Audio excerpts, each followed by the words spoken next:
First video చూడండి, తర్వాత మాట్లాడండి.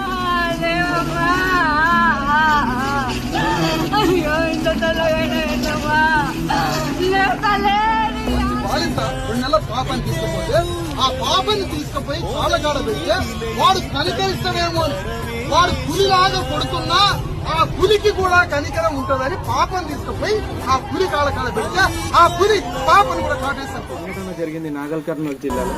తక్కువ కులస్తులు అయినందుకు గుడిలోకి రానియకపోవడం, మీరు గుడిలోకి వచ్చే అర్హత లేదు అని అక్కడ ఉన్న ఎవరైతే సర్పంచ్గా పదవి చేసుకున్న రెడ్డిస్ ఎవరైతే ఉన్నారో మీరు ఇందులోకి గుడిలోకి వచ్చే రైట్స్ మీకు లేవు అని వాదన జరగడం జరిగింది. ఆ వాదనలో భాగంగా అక్కడ ఉన్న చిన్న పాపను ఎత్తుకున్న ఆవిడని నెట్టేయడం, తన్నడం జరిగింది. అప్పుడు ఆ పాప చనిపోవడం జరిగింది. చనిపోయినందుకు గాను ఈ పోలీస్ స్టేషన్లో కంప్లైంట్ ఇవ్వడానికి వెళ్తే ఆ కంప్లైంట్ కూడా తీసుకోకపోవడం చాలా దారుణమైన విషయము.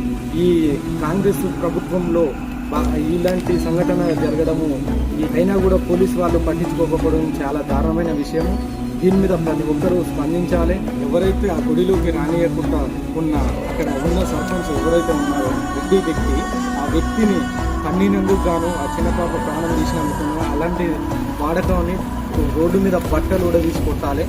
ఈ ప్రతి ఒక్కరూ సీఎం రేవంత్ రెడ్డి వరకు ఈ వీడియో చేరేలా, ఆ చిన్న పాపకు న్యాయం జరిగేలా చూద్దాం. Thank you.